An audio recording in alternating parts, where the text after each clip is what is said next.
Hi guys, welcome to revision time. आज मैं ला रही हूँ आप सभी के लिए एसएससी जीडी एग्ज़ाम 2025 के 25 फरवरी को पूछे गए फर्स्ट शिफ्ट के क्वेश्चंस के एनालिसिस वीडियो। इस वीडियो में आपको जीके जीएस और हिंदी के क्वेश्चन मिलेंगे, तो जिन भी लोगों की एग्ज़ाम हो गया है वो अपना आंसर मैच कर सकते हैं। तो चलिए स्टार्ट करते हैं आज के वीडियो। मगर वीडियो को स्टार्ट करने से पहले अगर आप चैनल पर पहली बार आए हैं तो चैनल को ज़रूर सब्सक्राइब कर लें और साथ ही इस वीडियो को लाइक भी ज़रूर कर दें, क्योंकि ये सारे जीके जीएस के क्वेश्चन आपको आने वाले रेलवे के एग्ज़ाम में भी हेल्प करेंगे। तो चलिए स्टार्ट करते हैं आज की informative video. Question number 1, hornbill त्यौहार किस भारतीय राज्य में मनाया जाता है? इसका आंसर है नागालैंड। इस क्वेश्चन का आंसर तो आप सभी को पता ही होगा, काफ़ी बार मैंने बताया हुआ है एक्स्ट्रा फैक्ट्स में। हॉर्नबिल त्यौहार नागालैंड का त्यौहार है। चलिए कुछ और भी इंपॉर्टेंट पॉइंट्स जान लेते हैं इस त्यौहार के बारे में। हॉर्नबिल महोत्सव हर साल 1 से 10 दिसंबर के बीच नागालैंड में मनाया जाता है। इसे त्योहारों का त्यौहार भी कहा जाता है। यह त्यौहार नागा जनजाति की समृद्ध संस्कृति को दिखाता है और नागा लोगों को अपनी पारंपरिक कलाओं को प्रदर्शित करने का मौका देता है। इस त्यौहार में नागालैंड की सभी जनजातियां हिस्सा लेती है।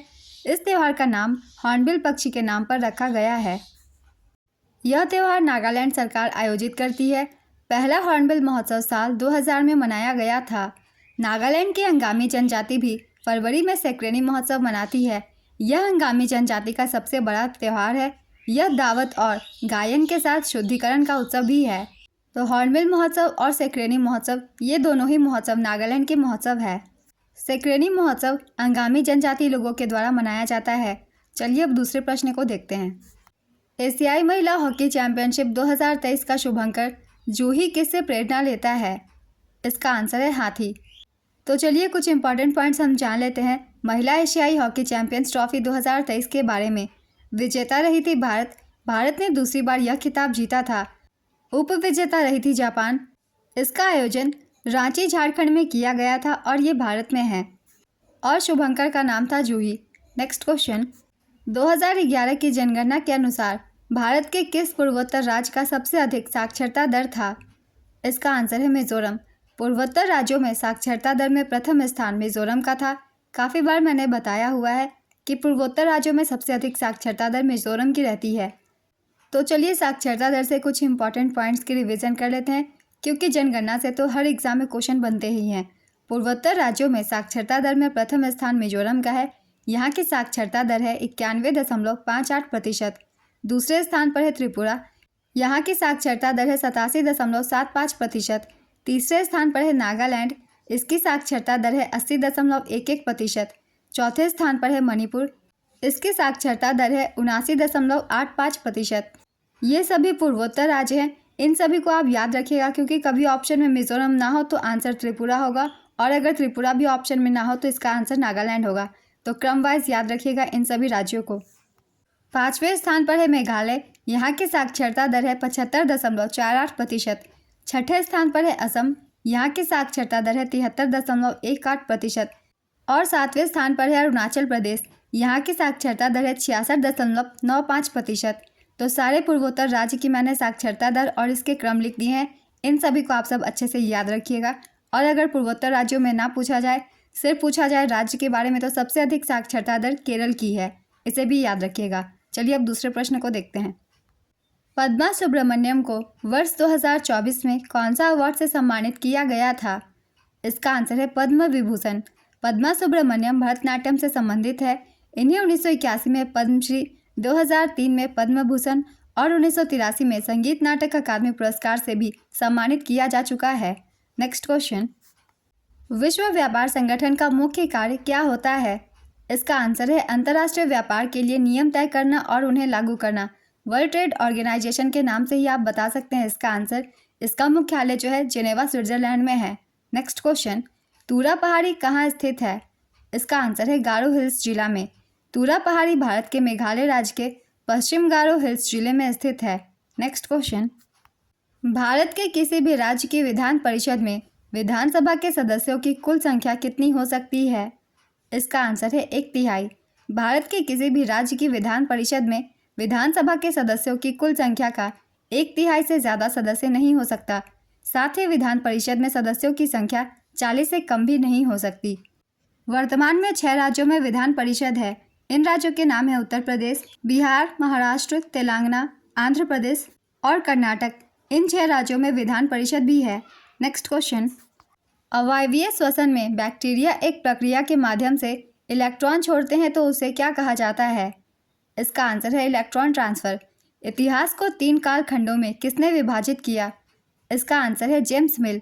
स्कॉटिश अर्थशास्त्री और राजनीतिज्ञ जेम्स मिल ने भारतीय इतिहास को 3 कालखंडों में बांटा था। ये कालखंड थे हिंदू, मुस्लिम और ब्रिटिश। उन्होंने साल 1817 में अपनी किताब ब्रिटिश भारत का इतिहास प्रकाशित की थी। इस किताब में उन्होंने भारतीय इतिहास को इन 3 कालखंडों में बांटा था। नेक्स्ट क्वेश्चन, भारत सरकार द्वारा राष्ट्रीय युवा नीति कब लागू की गई थी? इसका आंसर है 2014 में। यह नीति साल 2003 की राष्ट्रीय युवा नीति की जगह आई थी। नेक्स्ट क्वेश्चन, घास छिलना मुहावरे का क्या अर्थ है? इसका आंसर है व्यर्थ का काम करना। रुष्ट का विलोम शब्द क्या होगा? इसका आंसर है प्रसन्न। 9वीं पंचवर्षीय योजना का मुख्य उद्देश्य क्या था? इसका आंसर है सामाजिक न्याय और समानता के साथ विकास। 9वीं पंचवर्षीय योजना 1997 में संयुक्त मोर्चा सरकार द्वारा शुरू की गई थी। अटल बिहारी वाजपेयी 9वीं पंचवर्षीय योजना के दौरान भारत के प्रधानमंत्री थे। इसका उद्देश्य सामाजिक न्याय और समानता के साथ विकास था। इस पंचवर्षीय योजना के लिए लक्षित विकास दर 6.5% थी, लेकिन हम इसे हासिल करने में विफल रहे और हमें केवल 5.4% ही प्राप्त हुई।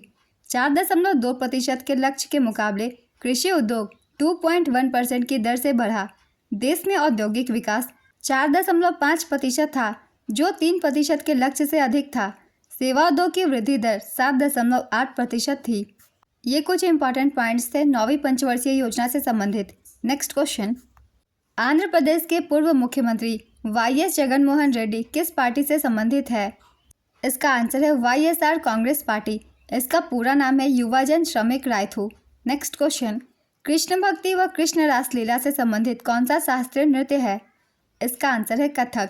कथक नृत्य उत्तर प्रदेश का शास्त्रीय नृत्य है। साथ ही यह राजस्थान और उत्तर भारत का नृत्य है। मध्यकाल में इसका संबंध कृष्ण कथा एवं नृत्य से था। कथक में 3 प्रमुख घराने हैं, लखनऊ घराना, बनारस घराना और जयपुर घराना।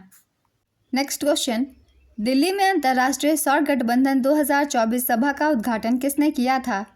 इसका आंसर है प्रहलाद जोशी। केंद्रीय नवीन और नवीकरणीय ऊर्जा मंत्री प्रहलाद जोशी ने 4 नवंबर 2024 को अंतर्राष्ट्रीय सौर गठबंधन सभा के 7वें सत्र का उद्घाटन किया था। नेक्स्ट क्वेश्चन, अंतर्राष्ट्रीय महिला दिवस मनाने के लिए भारत का युवा मामले और खेल मंत्रालय 10 से 31 मार्च तक खेलो इंडिया 10 का दम कार्यक्रम का आयोजन कितने शहरों में किया गया था? इसका आंसर है 10 शहरों में। खेलो इंडिया 10 का दम का उद्घाटन 10 मार्च को नई दिल्ली के जवाहरलाल नेहरू स्टेडियम में हुआ था। इस कार्यक्रम का आयोजन अंतर्राष्ट्रीय महिला दिवस मनाने के लिए 2023 में आयोजित किया गया था। इस कार्यक्रम का शुभारंभ अनुराग ठाकुर के द्वारा किया गया था। अगला क्वेश्चन है, अनुशीलन समिति का उद्देश्य क्या था? इसका आंसर है भारत में ब्रिटिश शासन को खत्म करना और देश को आज़ाद करना। अनुशीलन समिति की स्थापना 24 मार्च 1902 को कलकत्ता के बैरिस्टर प्रमथनाथ मित्र ने की थी। नेक्स्ट क्वेश्चन, भारत सरकार अधिनियम 1935 में कितनी सूचियाँ थी? इसका आंसर है 3। भारत सरकार अधिनियम 1935 में 3 सूचियाँ थी। इन सूचियों के नाम है संघ सूची, प्रांतीय सूची और समवर्ती सूची। भारत सरकार अधिनियम 1935 के बारे में कुछ इंपॉर्टेंट पॉइंट्स हम लोग जान लेते हैं। भारत सरकार अधिनियम 1935 अगस्त 1935 में ब्रिटिश संसद द्वारा 321 धाराओं और 10 अनुसूचियों के साथ पारित किया गया था। बाद में इसे 2 भागों भारत सरकार अधिनियम 1935 और दूसरा बर्मा सरकार अधिनियम 1935 में विभाजित कर दिया गया। इस अधिनियम ने भारत सरकार अधिनियम 1919 द्वारा शुरू की गई द्वैध शासन प्रणाली को समाप्त कर दिया। 1935 का भारत सरकार अधिनियम पारित होने पर लॉर्ड लिनलिथ को भारत के वायसराय थे। वर्तमान में जो हमारा संविधान है उसकी ज़्यादातर स्रोतें 1935 के भारत सरकार अधिनियम से ली गई है। ये कुछ इंपॉर्टेंट पॉइंट्स है, इसे भी आप सब याद रखिएगा। तो आज की ये वीडियो कंप्लीट होती है और अब आपके एग्ज़ाम भी ख़त्म हो गया है, मगर ये जो जीके जीएस के सारे क्वेश्चन हैं वो आपको आगे आने वाले एग्ज़ाम में भी हेल्प करेंगे। तो इसलिए इन जीके जीएस के क्वेश्चन को और एक्स्ट्रा फैक्ट्स को बहुत ही ध्यान से सुनिएगा। ये सारे क्वेश्चन आपको आने वाले काफ़ी एग्जाम्स में हेल्प करने वाले हैं। तो चलिए फिर मिलते हैं अगली वीडियो के साथ।